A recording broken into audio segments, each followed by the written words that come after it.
Good afternoon, everyone, and Happy New Year to everybody under the sound of my voice. Let me call to order this meeting of the West Palm Beach Community Redevelopment Agency. The date is January 6, 2025. Time is 3:30 p.m. Do we have any cards from the public? No, Mr. Mayor. Okay. We'll go to the dais. President Ward. No comments, Mayor. Commissioner Lambert. Just a comment. Thank you, Chris, and to the staff who send out the calendar of the whole year of events that are planned. That is extremely appreciated, and made sure to put all those on my calendar now. So thank you. Commissioner Baduzzi. No comments, thank you. Commissioner Warren. No comment. Commissioner Fox. No comments. Okay. Mr. Rube, is there any addition, deletions, reorganization of the agenda? No, Mayor. All right. We'll start with item 6.1, a recap on the Winter in Paradise event.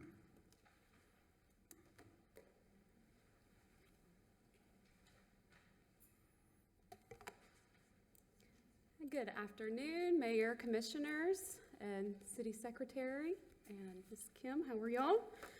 My name is Ansley Lacey, and I will be presenting a recap presentation on Winter in Paradise that took place in December.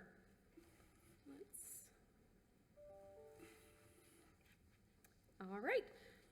So on today's agenda, this will be a really quick recap presentation. We're going to be going over our overview and objectives of the event, goals, our marketing efforts, activities and entertainment, attendance, and then we're going to go over some of the data that we got from the event, and just give a special shout out and thanks for the support, and open for any questions. So this year's event was held on December 6th, from 6 to 9 p.m. at Heart and Soul Park in the historic Northwest. Our objective for this event is really just to provide a lot of information on the CRA. It's not just a community event, which we love, but it is to make sure that we're telling people about what we have going on in redevelopment. And I'm happy to share that this event itself supports 5 goals in our strategic finance plan. And so that is to protect the historic fabric of the neighborhood, promote the redevelopment of the Tamarind mixed-use area, restore the Sunset Lounge and Heart and Soul Park, promote the development of cultural tourism, and improve the neighborhood image and enhance safety. So this year we created a rebrand. So if you've seen some of our marketing, then that means we were doing our job.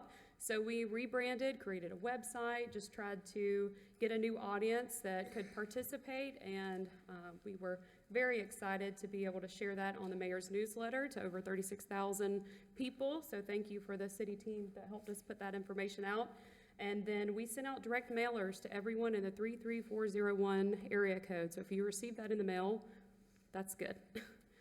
And then this year we actually tried to do some window cling. So one popular spot was Hamburger Haven, so a lot of people found out from that window cling there. The event had no shortage of activities and entertainment. So here's a few photos that we had from Michelle Aprisi that captured the event. We had performances by Faith Place Drumline, UB Kenzie, Palmview Elementary, and then we had another incredible parade from Palm Beach Lakes Marching Band that is always such a hit, and we had such a good time with that. We had a DJ, reaction band based out of Miami, and then Flip Winfield Band came all the way from Nashville to attend the event. We had free food that was handed out by TNT Cuisine, thanks to our partnership with the Historic Northwest Business Alliance and the CRA for those efforts. We had an artisan mistletoe market where we had vendors come in so that we can give them a taste and feel what it could feel like to open up a business in the historic Northwest. We celebrated the grand opening of Wild Rose Daiquiri Bar. So if you were there, you were able to go back and attend that and see what Kimberly and them have been up to. And then we had the special holiday lighting ceremony, thanks to you, Mayor, for attending that and cutting on the lights for us. And then, of course, we had some partnerships with the Office of Sustainability, Grassy Waters Preserve, and then one of the highlights of the night, we had the African American Mayors Association attend. And what we loved is we were able to access the front lobby of the Sunset Lounge to give a sense of vibrancy, to feel that place light up again. And so that was really, really a fun highlight of the event. just to get a taste and feel what's to come. And we are excited to share that this event was the first time that we had all of our Styx Promenade businesses participating all at once. So we were able to add on Rohi's Readery. She did a whole event in the center of the park, so that was really exciting.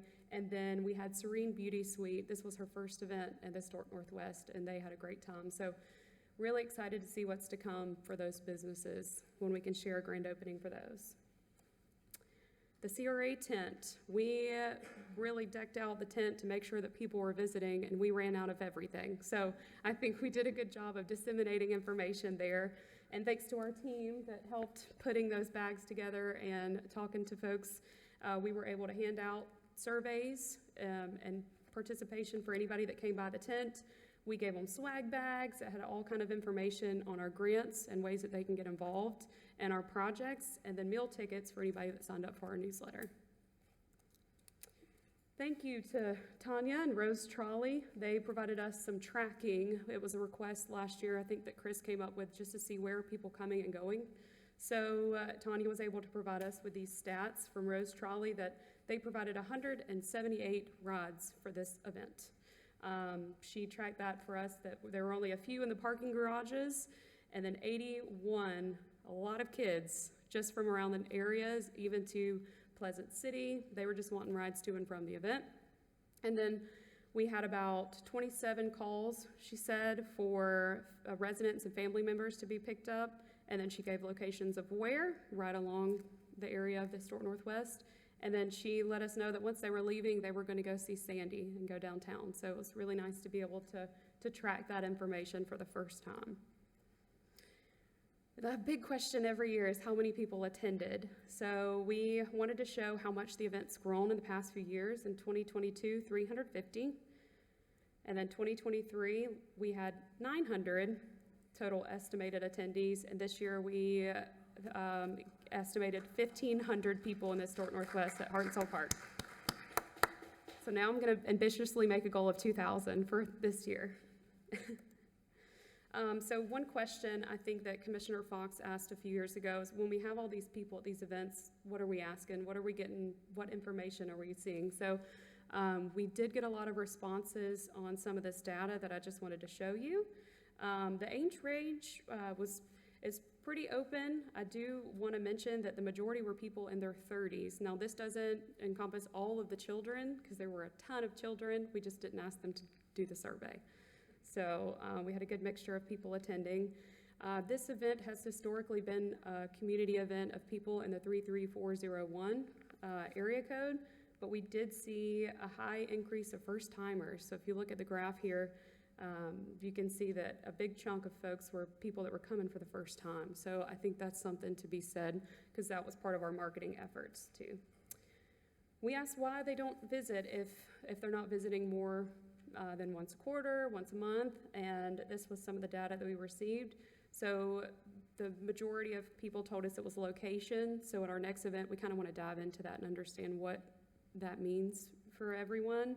But a lot of people just said they just didn't really know a lot about what was going on in the Historic Northwest. So we will be promoting a lot. So expect to see a lot of great things from the Historic Northwest, including a community website that's going to tell people about what they can see there. Some key projects. So even though there were a lot of first-timers, a lot of folks still told us that they heard a lot about our project. So that means that we are doing a good job of disseminating information, mainly Heart and Soul Park. And then you have Sunset Lounge in second place. And third place, we have Mr. Kenny's Hamburger Haven. So I think him being back open has opened the doors for some cultural tourism. And then we did ask people how they feel about the current redevelopment efforts, and we had a great response that most people think that very positively about the redevelopment and projects that are taking place, or mostly positive or neutral. And then, of course, how did they hear about this event? It is the city website by far. So we were very excited to get some of that feedback, because that's where we know where people are going to go get information. So thanks to the city communications team for our efforts with the website. And then I just wanted to say thank you to everyone who supported this event and made it possible. This was our team that really worked on this, but that does not include everyone who helped and volunteered.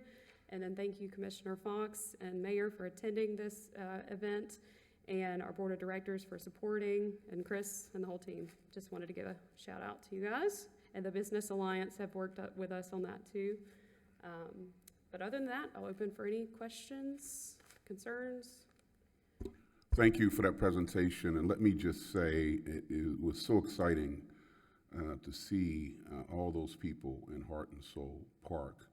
And I remember when that was just a little vacant piece of land here in our city, and now it is a meeting place, a convening place, and it just gives me great joy to see all of those people out there enjoying it. It was also nice to show off that part of our city to members of the African American Mayors Association.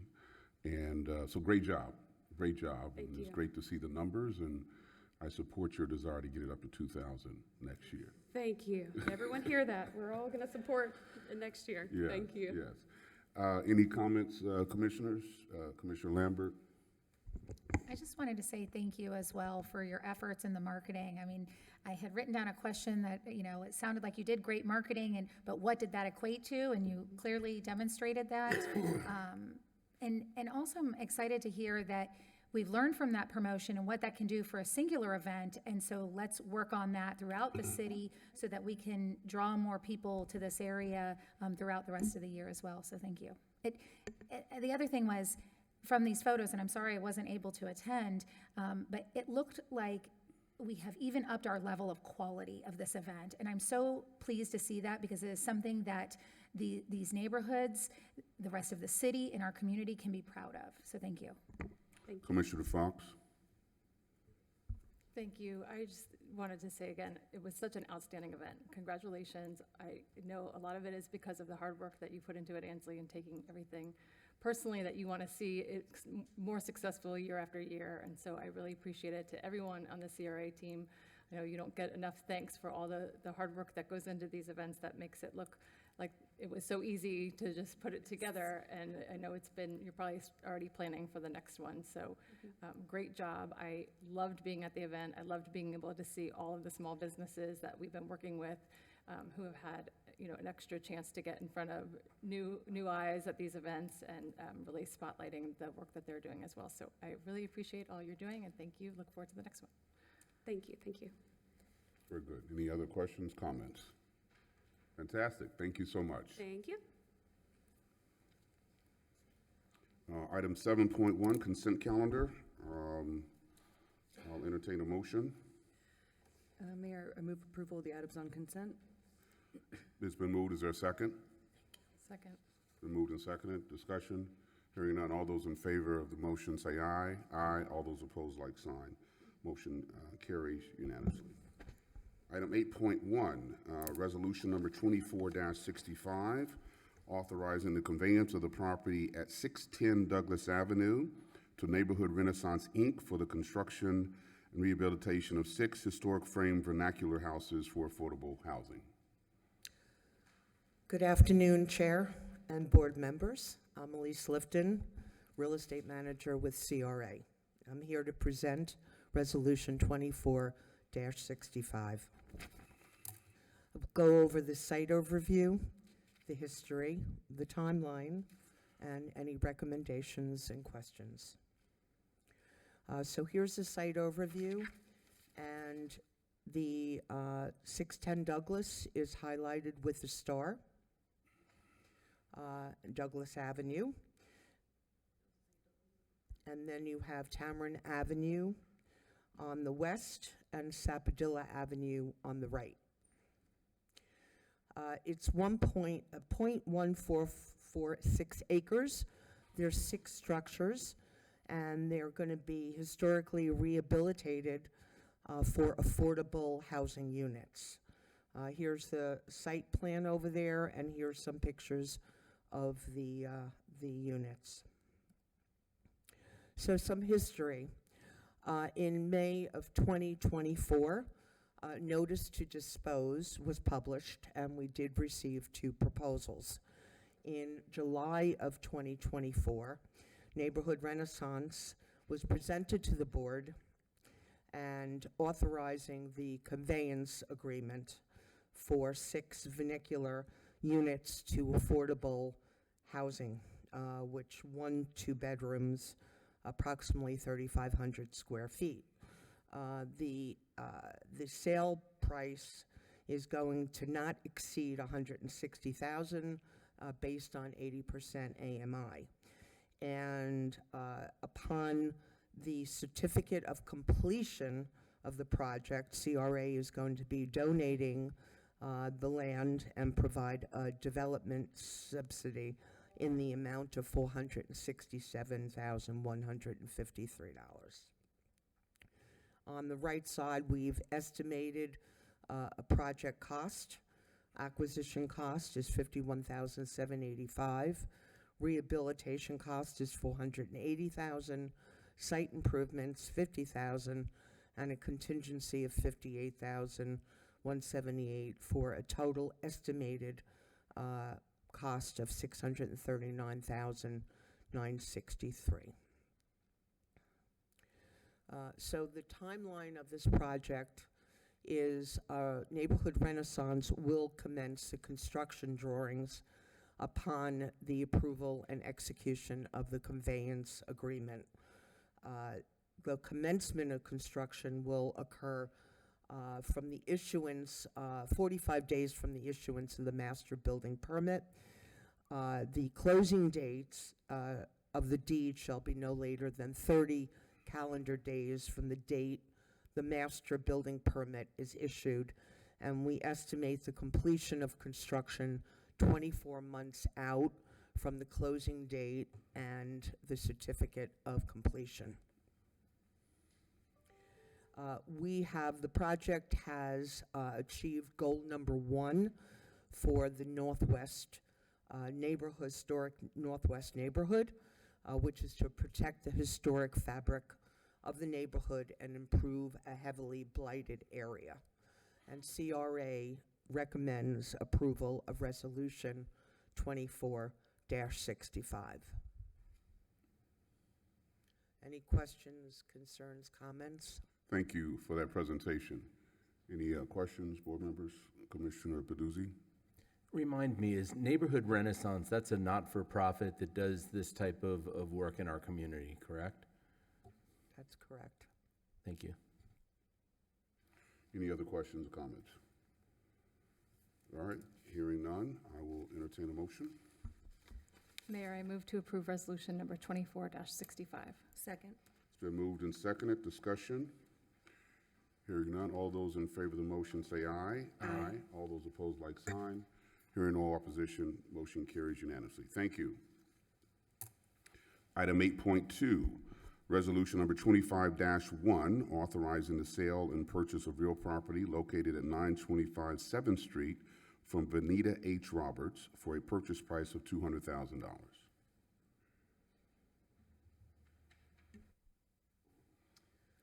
Elise Lifton again, real estate manager for CRA, and I'm here to present Resolution 25-1, the sale and acquisition of 925 7th Street. Go over the overview, the site overview, the agreement details, and any recommendations and questions. So CRA began discussions with the property owner who expressed interest in selling her property in October of 2024. We prepared a purchase and sale agreement that was executed by the seller in November of 2024. The importance of this acquisition is that this property is contiguous with CRA's owned land at 800 North Tamarind Avenue, which is slated for the development of the Rose Trolley project. It's right next to it.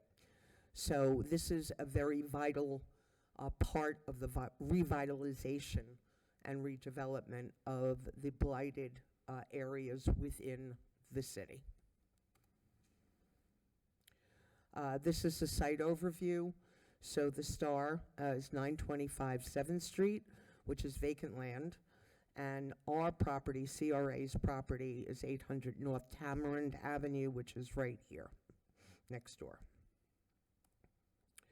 So some of the details of the agreement, there is 0% commission, and then upon board's approval and execution of the purchase and sale agreement, CRA will put down a down payment of $10,000 with the balance upon closing of $190,000. We anticipate a closing date of January 30, 2025.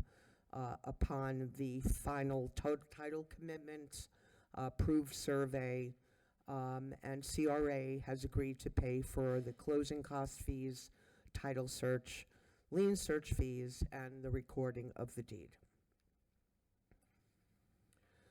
CRA staff recommends to approve Resolution 25-1 for the acquisition and purchase 925 7th Street for the amount of $200,000. We have reached our Northwest target area goal, number 4, which is to promote the redevelopment of Tamarind Avenue, which is a mixed-use area. Any questions, concerns, comments? Thank you for that presentation. What do we plan to do with that parcel, or do we have plans for it yet? That's going to be for the overflow. Oh, you want to do it? I'm sorry. Go ahead. Jade Green, Deputy Director with the CRA here. So currently, we don't have designated plans for it, but we're hoping to explore possibly circulation options or parking options to support the Rose Trolley project. Oh, okay, that's the one adjacent to the Rose Trolley. right? Yes. Okay, all right.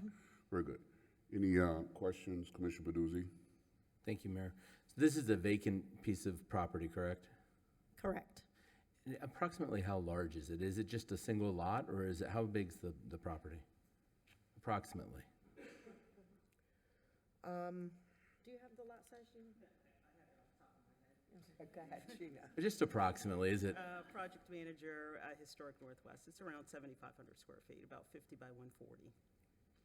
It's a Say that standard again, single-family we didn't home. hear you. Speak into the mic, please. Oh, I'm sorry. You can't hear me? Wow, I thought my voice was booming. It's a standard residential lot, about 50 by 140-ish, around 7,000 square feet. Okay, and then follow it, Mayor? Yes. How do we come up with a purchase price of $200,000? It seems like a rather high price for a vacant piece of property. I'll let you answer that. We ran comps, and that is the price that was determined as market value for that property. Just brief follow-up. I'm surprised that the market value for a single-family lot in that neighborhood is that high at $200,000. It begs the question: is the area really still blighted if the property values are that high? Some different little clarity to that. The lot is directly adjacent to the Tamarind Avenue corridor, and it does have a commercial designation as well. Okay, So it can be that's used as probably why. single-family and/or commercial, and that's why the anticipated possible future use is for overflow parking. Okay, thank you. Any other questions? Hearing none, I'll entertain a motion. Mayor, I move to approve resolution number 25-1. Second. It's been moved and seconded. Discussion.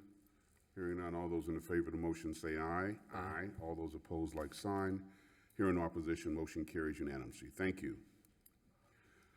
Item 8.3, resolution number 25-3, approving a funding contribution for the Curry Park redevelopment project of $10 million to be paid over 5 years, and authorizing execution of a contribution agreement between the Community Redevelopment Agency, CRA, and the city. And resolution number 25-2F, approving the appropriation or transfer of CRA funds in fiscal year 2024-2025 for the purpose of amending the Northwood Pleasant City CRA fund budget to provide additional appropriations for the Curry Park redevelopment project. Good evening, Mayor. Drew? Since I have been personally managing and handling this aspect, I'll be going down to the dais to do the presentation. That's fine. Thank you.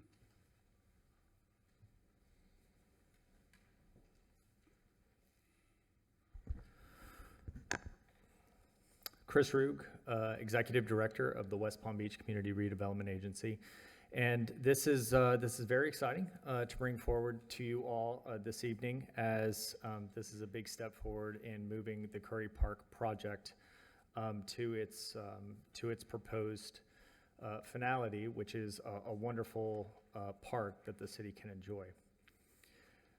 So tonight, just go through a brief overview of the project, talk a little bit about the procurement component of it, ultimately the project funding, how we intend to fully fund it. We'll go over some next steps, and then happy to answer any questions that you all may have. And one footnote, the city administrator, since this is a coordination with the city, and this is ultimately a city asset, will be jumping in here at a couple of slides in the future. So just when you see her come up, it was planned to coordinate the presentation. So as a quick overview for those maybe watching at home, this is about Curry Park, which is located in the north end of our city. Pleasant City Elementary is to the top of the screen, which is just west of that yellow line, which is Dixie Highway. The other yellow line is Northwood Road.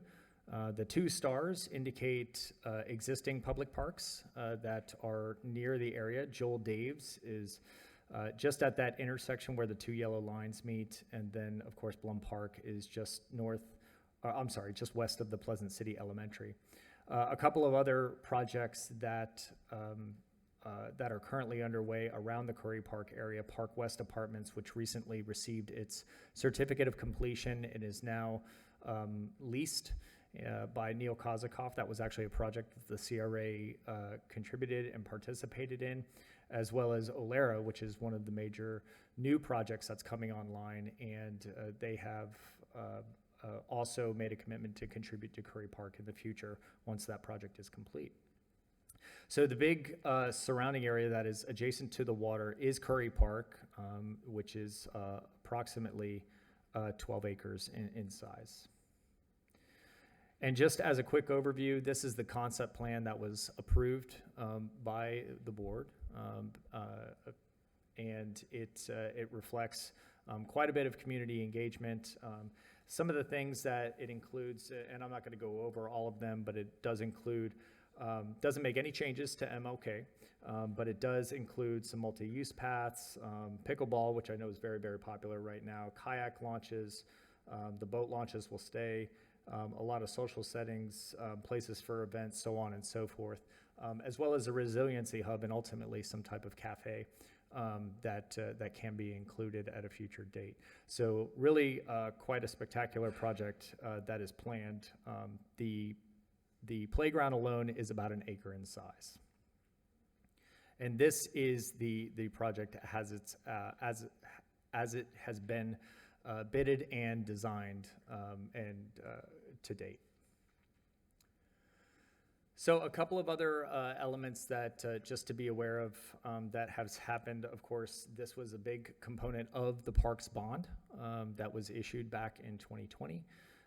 We hired a consultant, Chen Moore and Associates, to help with the design and ultimately the bidding of it, and we'll also continue to participate on the project with some construction administration. As I mentioned, the concept plan was approved, and we have already started working on the programming and activation of the park with Biederman Redevelopment Ventures. Dan Biederman, who is currently managing Bryant Park in New York City, which is a very successful public park in that jurisdiction. But Curry Park is probably the main component related to the Curry Corridor in the CRA Strategic Finance Plan. We highlight it as goal number 1 to make sure that this park is renovated with all kinds of things that fall in after the park's renovation, making sure that we have that programming in place, and that even after that, we'll start working on making sure that people can easily get to this park on a regular basis. After chasing several grants and then also the bond dollars, there is an estimated budget of $27.7 million for it. And the item that you'll be hearing later this evening at the City Commission is that construction contractor and selecting them, and that is pending final approval. So I did want to touch upon just a little bit of the procurement that has occurred to date, just so that you have a general timeline of the contractor selection. This was advertised back in June 25th, 2024. The submittal deadline was November 1st, and out of the three, West is recommended. Their budget did come in at $35.5 million, which is why we're presenting the contribution agreement to the board tonight. That is over the $27.7 million that we had in the budget. And sending that award recommendation was also because we are coordinating with our state granting authority, the Florida Department of Commerce. That was sent December 12th, so they're already reviewing it. Lastly, the final step is what we're considering today with the contract award. So now getting into the contribution agreement, I'll let Administrator Johnson come and go through some of those details. Thank you, Mr. Rogue. For the record, Faye Johnson, City Administrator for the City of West Palm Beach. So as Mr. Rogue indicated in his presentation, the total amount budgeted for this project is to $27.7 million. The lowest responsive bid came in at $35.5 million. Therein lies the crux of why we are presenting the contribution agreement, in that we have a $7.8 million gap. Based on discussion with staff and other key players, we think that there potentially may be some unforeseen work that needs to be done. So staff is recommending the provision of contingency funding in the amount of $2.2 million, which is how we come to a financial gap of $10 million. When we look at that gap, and after having had several work sessions with Mr. Rube, as well as Ms. Souffrant, our Chief Financial Officer, on what our options are in terms of closing that $10 million gap, Mr. Rube identified about $1.9 million, rounded for talking purposes, that the CRA could bring to the project in this year's budget. That left the remaining gap of the $8.1 million. And again, having gone through various financial analysis of the city's general fund, we are able to advance the $8.1 million to the CRA to bring their total contribution to this project to $10 million. The CRA would continue to allocate any reserves for future projects, as well as anticipate revenues from developer contribution. So if we move to the right of the slide, it sort of lays out conceptually what I've just articulated in terms of the $10 million. So we have the $1.9 million from the CRA coming to the table, the $8.1 million from city funds, which would bring us to a total of $37.7 million for this project. Therein, it would fully fund it based on the recommendation to go with West Construction. By way of the CRA repaying the cities for its advancement of the $8.1 million, we're structuring that as a 3-year annual repayment that would take place starting in fiscal year '26 and be completed in FY28, although the funding contribution is over a 5-year period. And in terms of how we were able to be in a position on the general fund side to advance the $8 million.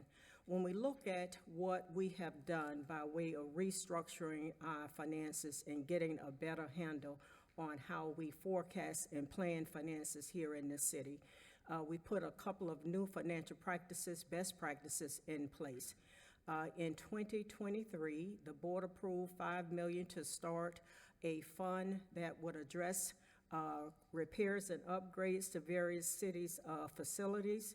We followed that with FY '24 with an 8.3 million for talking purposes, and then retitled that fund for property restoration, and it is also designated for grant matches in the event that we should need it. That brought us to a total of 13.3 million, again, rounding for talking purposes. To date, we have utilized approximately 300,000 for minor repairs of some facilities. That gave us the ability to recommend the 8.1 million out of the restoration fund to advance to the CRA for the Quarry Park project. And that would leave a balance of 4.9 rounded for talking purposes in that property restoration fund. So that is a walkthrough of how the city has the ability at this point to advance the 8.1 million to the CRA. Mr. Rube, you want to wrap up?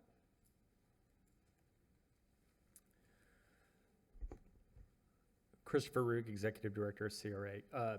So the next steps under Resolution 25-3, the funding agreement for the CRA's contribution to the park under the resolution would approve that agreement as outlined in the funding plan. And then the city would obviously take the next step of appropriating that gap funding. The fiscal resolution 25-2 takes those existing dollar amounts that we have in the budget this year and also allocates them to the project. And then these two items then indicate that the project is fully funded and can be and we can continue to move forward. This also includes the contingency dollars, the 2.2 million that's needed, that was recommended from engineering, in the event that there are any unforeseen conditions that also do come up. So at the next city commission meeting, there are companion items that are associated with this project. These items are listed above. This is located, as I mentioned earlier, in the Northwood Pleasant City District area. And we do have quite a bit of folks here that comprise the team that's been working on this. So we are happy to answer any questions that you may have. Mayor? Thank you. Ms. Johnson, did you want to say something? I just want to clarify what Mr. Root said, the next city commission meeting, those companion items are on the agenda for tonight's meeting. So I just want to make certain that that's clear. Thank you for that clarification. And thank you, Ms. Johnson and Chris and Ms. Front and all those involved for finding these dollars. This project is something that we promised the community. It was part of the Parks bond, and I was a little bit disheartened when we got the bids in, but we have come up with, I think, with a creative solution to get it fully funded so that we can move ahead with this very, very important project. So thanks to all involved who were involved with coming up with a creative but effective solution. Questions? Commissioner President Ward and Commissioner Peduzzi. Just a comment to Administrator Johnson, you make all of that sound so easy, and I know it wasn't.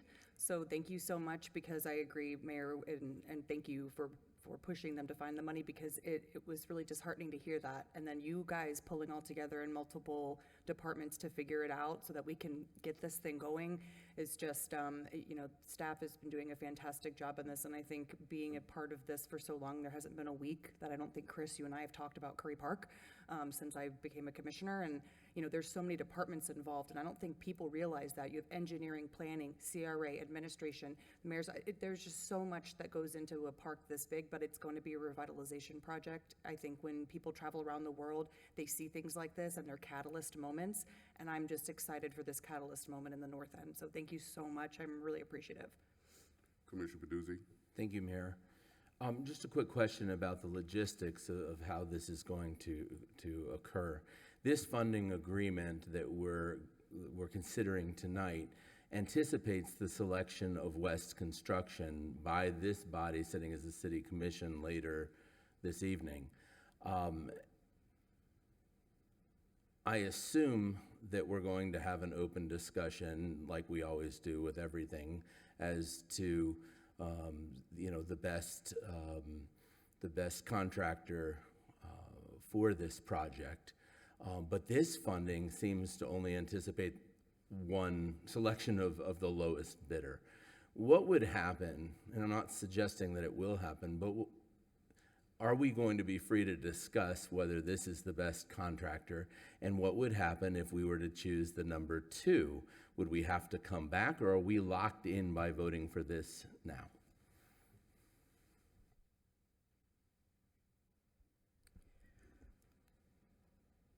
In terms of whether or not the board is locked in by way of the recommended contractor and award of the contract to West, and I'll let the city attorney weigh in to please correct me. I would say at this juncture, you're not, because you are not voting on the award of the contract as you sit as the CRA board. That decision will come before you tonight. As it relates to the funding, you are correct in that it is predicated on the contract being awarded to West Construction to close that gap. So theoretically, if at tonight's meeting, the board elects to do otherwise than what is recommended, then it puts the board in a position where the additional funding between the lowest bid, West, of $35.5 million, and the next lowest bid of $40.4 million, that $5 million delta would have to be identified from some source of funds in order for the board to then recommend or to approve awarding a contract to a different bidder, because in the award of a contract, you have to have full funding. As we sit or speak and me stand, we don't have full funding for any of the 3 bids except for the one that is recommended before the board tonight. And the funding agreement is predicated on the award that the board will consider later tonight when you change hats. And if I didn't articulate that accurately, please weigh in. She did. This particular decision is specific as to the funding and the shortfall should you select or an award of the contract to West during your city commission meeting later this evening. All right, Commissioner Fox. Thank you, Mayor. I fully support moving forward with tonight's item on this CRA agenda. I think that the neighborhood has waited long enough. This is something that I am so excited about. I think it's going to be our most beautiful park in the city. So I will go ahead and vote yes to this item. I have too many concerns and unanswered questions to move forward with the recommended contractor, but I can talk more about that on the next item, but I just wanted to go on record with that now. Thank you. Any other questions, comments? Commissioner Lambert? Thank you so much. I echo my President Ward and the mayor's comments that, the funding is critical to this, and the work that went into finding this funding is tremendous.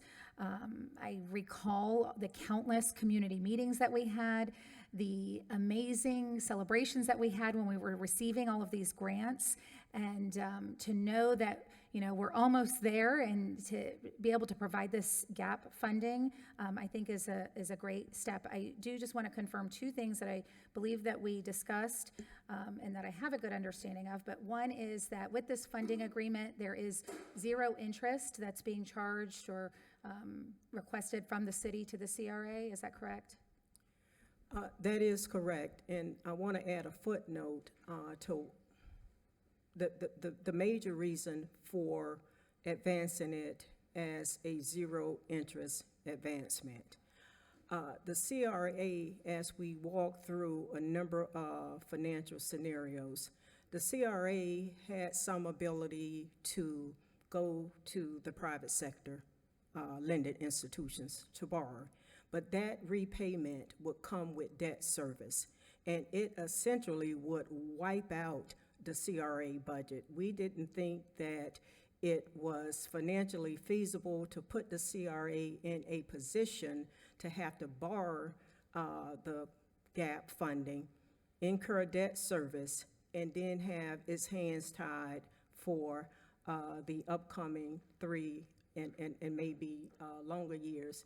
On the other side of that, the CRA, under a different hat, is the city. And because of how we have better managed our finances, certainly with the approval of the board, with the various proposals that you all have approved, we are in a unique situation, and I say unique in that if we were looking 2 or 3 years back, as your city administrator, I would tell you, we absolutely would not be in a position to recommend advancing $8 million from the general fund, because the general fund did not have the strength or resiliency that it has today. But moving forward, where we are in that fortunate position where we can advance the $8 million. And so we want to do that without saddling the CRA with debt service. Oh, thank you, Mayor, if I could with my Yes. second question. Thank you, Administrator Johnson. That I completely agree with your sentiments. In years past, I don't think that we would have felt as comfortable making this agreement, and I'm proud to say that, you know, we can make this kind of family agreement between the two entities. That leads to my next question, which on one of your slides, Ms. Johnson, you talked about I don't remember the exact numbers, but the total amount that we had set aside for restoration of the city center and how much would be remaining, and then over the next up to 5 years that we would be receiving payments back from the CRA. I know that we discussed this previously, but I would just like on the record if you could share a little bit about, you know, the plans for the next 5 years and those repairs and restoration, and that this won't be impacting those plans. So I have to put it in the context of the overall financing plan that, plans rather, because it's 2 years, FY23 and FY24. If you look at it overall, we had a number of projects that the board approved in both years as part of the overall plan. A segment of that plan was the $13 million. So on the other side of the plan, we had specific allocations for major projects that we think would get off the ground and be completed between FY25 and probably FY27. So on this side of the plan, the $13 million, that $8 million really was going to be first needed for potential grant matches. In other words, it's not going to take away from any immediate repair projects that we have dialed in for 25, 26, or 27. That $5 million that would be remaining for talking purposes, we think is a big enough cushion that if we were to get some of the grants that we have dialed in to provide the grant match. The other cushion, if you will, that we have is that, you know, we're always looking at how much we underspend on an annual basis, and based on that and other needs, if we get in a critical position, we would then come back as we do with all financial matters and present that to the board in work session, and then if we need to massage the recommendation, we'll do that. So we don't have a pending project right now that we would need that 8 million for in FY '25, or the 5 million in FY '25, but for if we get a grant in FY '25 and need a grant match. Thank you. Commissioner Warren? Thank you, Mr. Chair. I know that a tremendous amount of time and effort has gone into getting this project to this point, and I commend the leadership and collaboration for being able to identify ways to move this project forward, this very important project forward. In the event that we were unable to move forward and agree to this decision for the fund allocation today, what type of risk would we face? And I also believe that there were deadlines that were associated to receiving the funding for this project. So can you elaborate on that a bit further, Mr. Rue?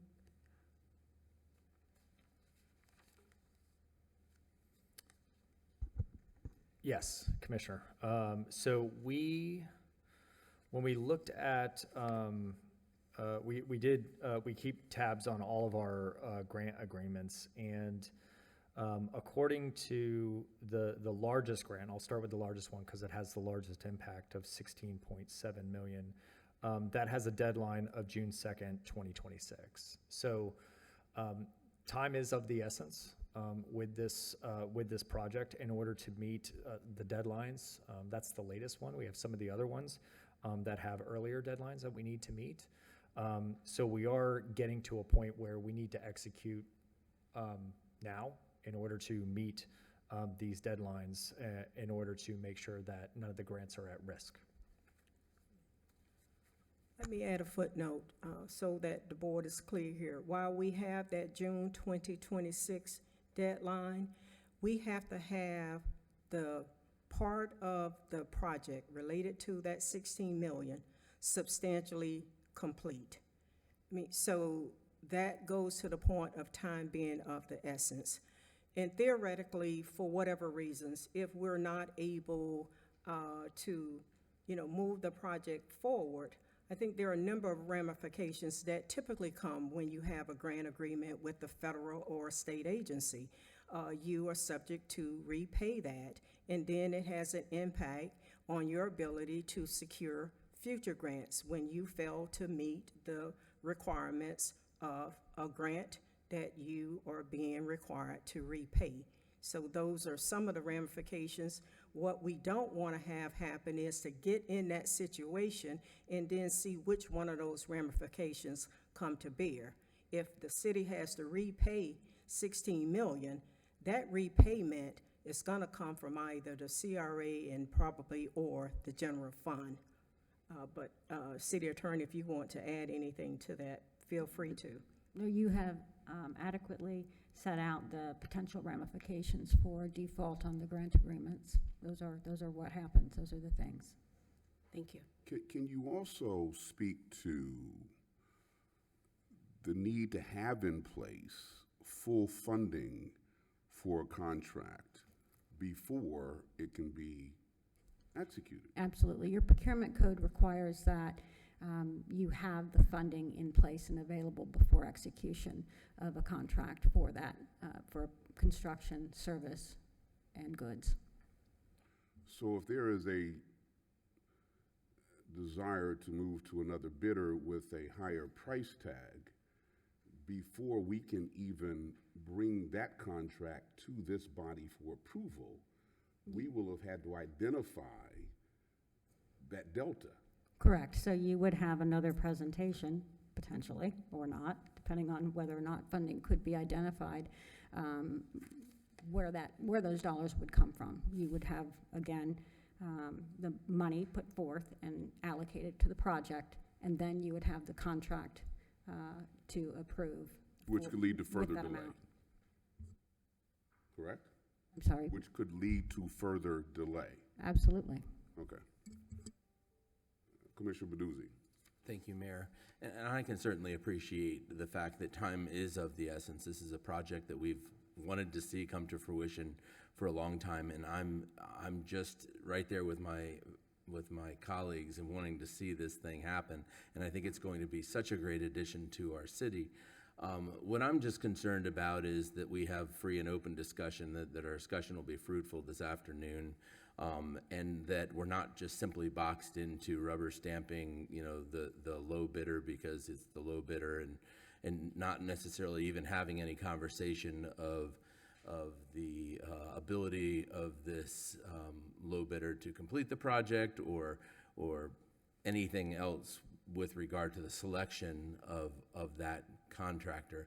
And I just feel like by voting for this right now, we are boxing ourselves in. Now, the other option, the problem is we haven't identified any other money. The other option would be if we just voted today to increase it to, you know, by another 5 million so that it gives us the ability to actually have a fruitful discussion and actually make a decision and not just be boxed into having to pick the low bidder. And where do you think we're going to find the 5 million? I mean, we pull it out the air? Well, we have a proposal here that'll get us to full funding for this. That proposal doesn't go to magically coming up with another 5 million on a dime. May I respond, Mayor? Absolutely. I asked the question. I understand, and I appreciate your concerns when it comes to that, but we also did come up with the additional funding. They all were over. They all were over the bid, significantly over the bid, and we pulled out of the air somewhere some additional funding. It took some time. It took a few days for us to identify that additional funding, maybe a few weeks, maybe a few months. I'm not sure how long it took, but we did identify additional funding. But it took some time. And all I'm suggesting is that we make this decision tonight, and we have one choice this afternoon. Why should we even discuss it this afternoon? Because we have one choice. Well, you wanted a full and transparent discussion. We'll have that at the city commission meeting, and you can articulate whatever your concerns are then. What I would suggest that we at least get this portion of it done. If we decide we want to move in a different direction, we haven't spent this money. It just goes back to whatever pots it was going to be in before. So we'll have that discussion later on. But I think as a condition precedent, to show we're making some progress, let's at least get this piece of the puzzle in place, and then we can figure out whether we're going to use the money. But let's at least identify the money and approve the allocation of the money just in case we decide to go with the recommended contractor. President Ward. Thank you, Mayor. And I just want to add that, you know, I understand that concern, and I think that, yes, it could be done more simultaneously, but we're trying to move things forward. There was about 26 evaluation criteria, and so I know in my discussions, and we can discuss that more, that it wasn't just the dollar amount. There were other aspects to why you want to move forward, and given that there was a lot of wiggle work, instead of trying to go after the main when we knew that potentially the other criteria may not meet the mark in other areas, why try to do that and pull from other resources? Let's figure this out. And so that's why I supported doing this and moving forward. Yes, Commissioner Peduzzi.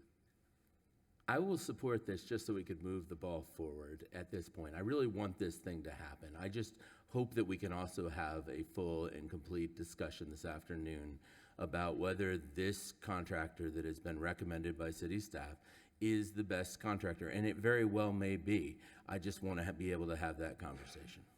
For the 99th time, we will have that conversation at the city commission meeting when that item on the agenda comes up. Commissioner Warren. Thank you, Mayor. I do believe that it is the wise decision to make an approval of this staff recommendation of this item. I'm looking forward to a future conversation about the bidder and whether or not they have any other projects that the city has worked with them on, what our comfort level is on their ability to deliver, and what actually qualifications they met to put them in position to be selected for this project. Thank you. All right, any other questions, comments on this particular item? If not, I will entertain a motion. Mayor, I move to approve resolution number 25-3 and resolution number 25-2F. Second. Been moved. Is there a second? Second. It's been moved and seconded. Any more discussion? Hearing none. All those in favor of the motion say aye. Aye. All those opposed, like sign. Hearing no opposition, motion carries unanimously. Thank you. And that, ladies and gentlemen, is a vital item on the CRA agenda, so this meeting is hereby adjourned. Thank you.